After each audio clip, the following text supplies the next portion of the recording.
le había pasado Jesús en casa de sus amigas, en la casa de Marta, junto con María también. Qué lindo momento, qué tranquilo pudo estar, disfrutar de estar entre amigos. Qué lindo que es, qué bueno. Cómo se disfruta cuando uno está entre amigos, ¿no? Jesús, cómo lo disfrutó Jesús. Qué bueno. Pero bueno, dicen que lo bueno dura poco. Y la verdad es que después de estar Jesús ahí, tuvo que ir a una fiesta que se realizaría en el templo. Y entonces por eso quería que lo veamos un poco, porque la historia de hoy se va a desarrollar en esta parte. Vean cómo el templo estaba realmente en una posición impresionante con respecto a lo que era Jerusalén. En la parte más alta, porque toda Jerusalén estaba en un cerro, ¿no es cierto? Pero el templo estaba en la parte más alta del cerro. Ahí se había hecho toda esta edificación. El templo es la parte central. Esta es la parte del templo propiamente. Y después estaban los patios y los atrios del templo. La historia que vamos a estar viendo hoy ocurre específicamente por esta zona acá, todo esto acá. Esta zona se llamaba el Pórtico de Salomón. Aquí estaba una puerta que se llamaba la Puerta Dorada. Era el acceso por uno de los lados del templo, que ustedes ven la altura que tenía, ¿no? La altura de esto acá era una cosa tremenda. Y por esta zona, por este sector, es la parte donde se desarrollará la historia. Esta zona se llamaba el pórtico o los pórticos de Salomón. Y en esta parte, recuerden que esto, verán ahora en el relato, ocurre en invierno. En esta zona está ocurriendo y transitando la historia. Entonces les comparto la historia del día. Por esos días se celebraba en Jerusalén la fiesta de la dedicación. Era invierno y Jesús estaba en el templo, por el pórtico de Salomón, la zona que dijimos, Jesús estaba por acá y obviamente ustedes se imaginan, donde estaba Jesús empezaba a sumarse gente a su alrededor, porque siempre estaba bueno estar cerca suyo, ¿no? Pero pasó lo que regularmente pasaba, ¿no? Lo que no pasaba en la casa de Marta y María, sí estaba pasando ahora nuevamente acá. Porque dice que entonces lo rodearon los judíos y le preguntaron, ¿hasta cuándo vas a tenernos en suspenso? Si tú eres el Cristo, dínoslo con franqueza. Uno lee este versículo y casi pareciera una consulta honesta, ¿no? Como que le están preguntando, ¿vos sos realmente el Cristo? ¿Vos sos el Mesías? Mirá, si es así, tranquilo, decínoslo, así nosotros lo sabemos. Bueno, acá lo que vamos a estar viendo, y en este encuentro estamos viendo, es justamente la tremenda diferencia que hay entre creer o no creer. Cuando vos escuchás a Jesús hablar, cuando ves a Jesús obrar, ¿crees o no crees? Esto es lo que marcará la pauta de la diferencia entre los protagonistas de la historia de hoy. Jesús les responde a esta gente de una manera muy contundente. Le dice, versículo 25, ya se lo he dicho a ustedes y no lo creen. Las obras que hago en nombre de mi Padre son las que me acreditan. Jesús pasa a recordarles, pero ustedes no me están conociendo hoy. Hace más de 3 años que estoy obrando. Ustedes han visto las cosas que yo hice. Vieron que a un paralítico de nacimiento o con más de 40 años lo sané por el poder del Padre. Han visto que hace no tanto tiempo atrás a una persona que estaba ciega de nacimiento, yo la sané por el poder del Padre. Ustedes tienen que haberse dado cuenta, tienen que entender que no es solo lo que yo digo, sino que el Padre está obrando claramente por mí. Crean en esto, crean por las pruebas, las evidencias, que las obras que hago dicen que estoy obrando en nombre del Padre. Pero ustedes no creen, dice Jesús, porque no son de mi rebaño. Apa, acá está Jesús dando la clave, ¿no? ¿Dónde está la cuestión, el problema de todo esto? Nuevamente, creer o no creer. Estos que lo estaban interpelando no creían. ¿Por qué no creían? Bueno, Jesús lo dice, porque no son de mi rebaño. Mis ovejas oyen mi voz. Yo las conozco y ellas me siguen. Yo les doy vida eterna y nunca perecerán, ni nadie podrá arrebatarlas de la mano. Claro, mira qué gran diferencia, ¿no? Hay quienes siguen a Jesús, confían y creen en Él, y claramente hay otros que no, que son independientes, o sea, que siguen a otro pastor. ¿Sabes cuál es el problema de ¿Elegir seguir a Jesús o elegir seguir a cualquier otro? La diferencia es muy simple. Hay un solo pastor.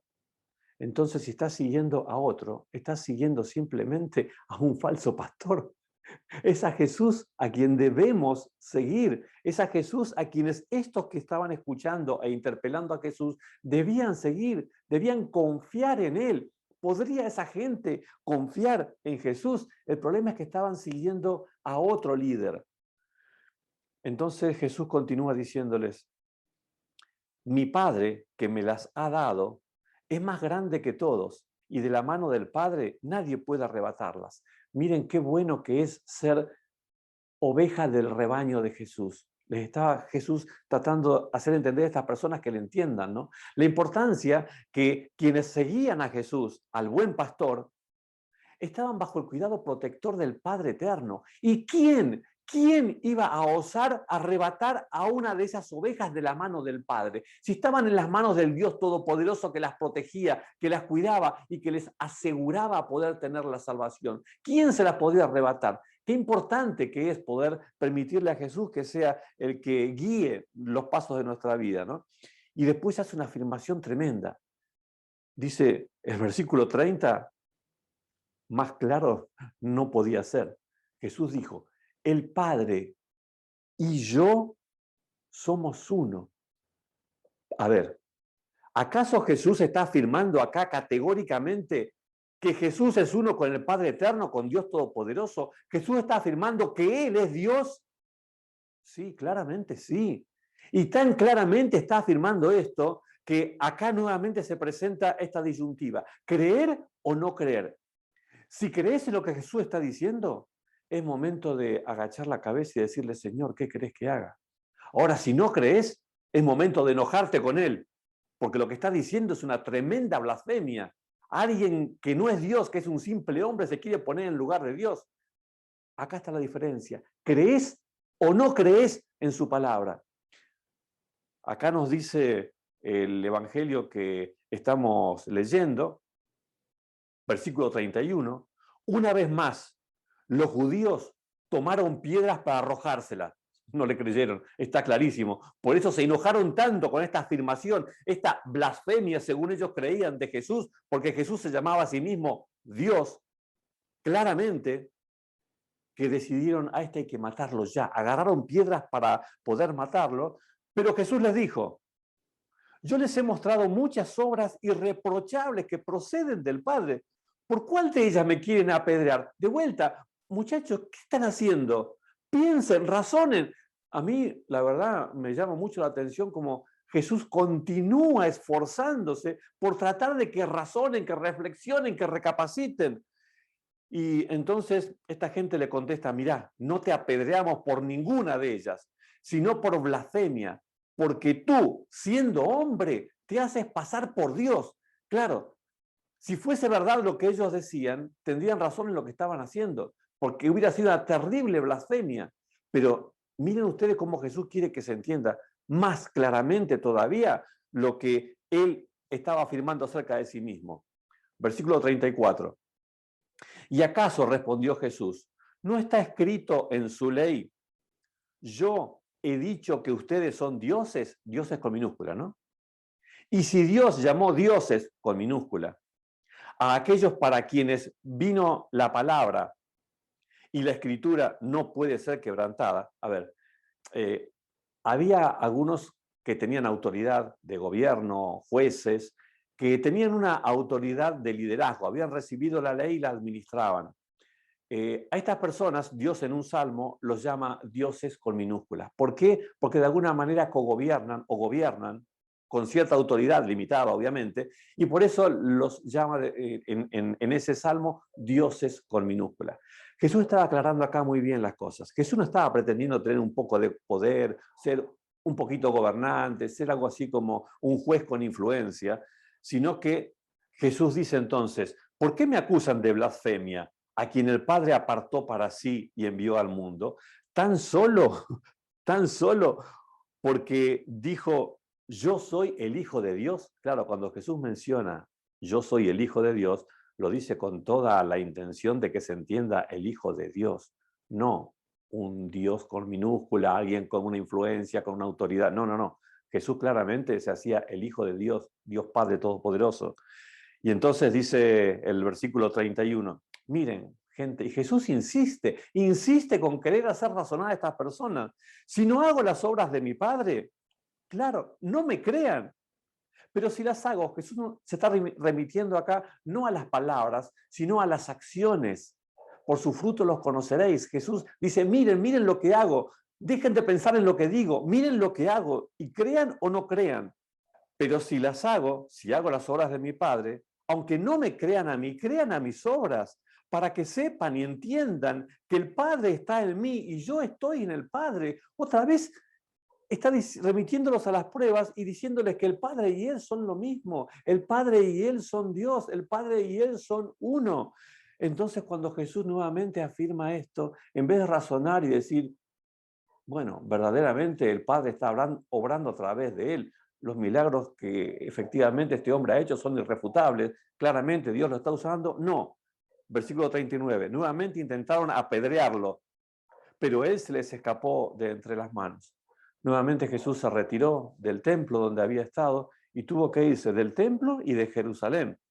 Dice el versículo 40 que Jesús volvió al otro lado del Jordán, el lugar donde Juan había estado bautizando antes, y ahí se quedó. Tuvo que cruzar el Jordán, se fue de la zona de Judea, y bueno, en ese lugar, que era un lugar con muchos recuerdos, porque ahí Juan había estado bautizando, quizás el lugar donde Jesús mismo fue bautizado por Juan, y ahí se quedó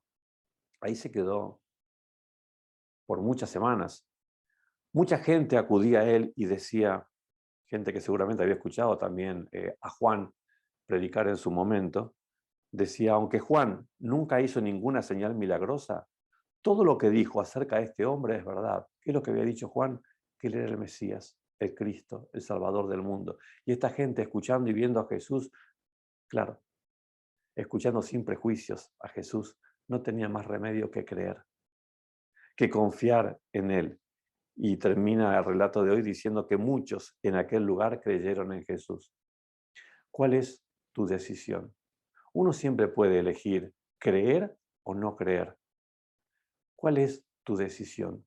¿Vas a permitir que sea Jesús el que esté dirigiendo los pasos de tu vida? ¿O vas a preferir ser vos mismo quien decide por qué lado ir?